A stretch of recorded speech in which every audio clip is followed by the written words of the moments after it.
Hi, today I'm going to show you how you can add a gradient background onto your Wix.com website. So first off, you'll have to start from the Wix website editor such as this. If you don't know how to get here, you'll typically start from the Wix dashboard here. This is where you'll be redirected when you first register for a Wix account or when you first log in. Now, you just want to click on this button here to edit your site. When you click on this, it'll take you to here, the Wix website editor. Now in here, I have an empty website here, right?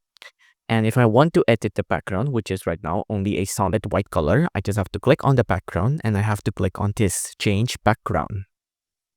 On change background, you'll see right now that is a solid white color. If I want to make it a gradient, I just have to click on color. On color, I just have to click on this section here for gradient. And you'll see right now, the background is immediately changed to a gradient such as this. Now there's a couple of styles you can do. First off, this is the normal gradient, and there's also something called a fluid gradient. I'm going to start with the normal gradient first. Now, the first normal gradient has three styles. There's linear, there's radial, and there's also conic.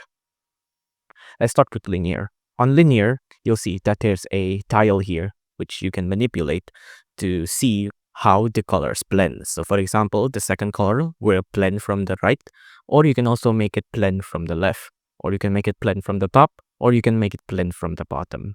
So it's like this, right? For radial, you instead get this dot that you can move around to change how the color blends. So right now, this dot is where the blue is centered, and depending on how you move it, the blue will blend and move to other parts of the screen depending on where the dot is. The second one is conic. On conic, you see, it's more of a split, right? So the split will happen depending on where the dot is, like this, right? So let's start with linear first. On linear, you'll see that there's a couple of bars down here. This bar manipulate how the colors or how much the colors blend.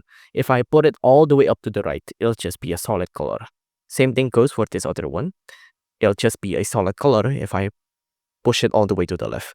So make sure that there's ample space between them so the blend is smooth. You can also change the opacity like this, right? And you can also, of course, change the color. If I want it to be a red and blue blend, for example, I just make it like this. If I want to change the other color blend, I just click on this other dot. And for example, I want it to be green. So like this. So now it's a green and red gradient, right? There's also other presets gradients here on my color gradients like this. See? If you like your current gradient and you want to save it as a template, you just click on color and then you click on your current gradient and then you click on add. Now your gradient will be saved as my color gradients down here. This process is the same for either radial or even conic. There's also fluid gradient here, which is much more complicated. It looks like this. And now instead of only being limited to a couple of styles, you can add dots as you please. So like this, right? So it's like color blotches.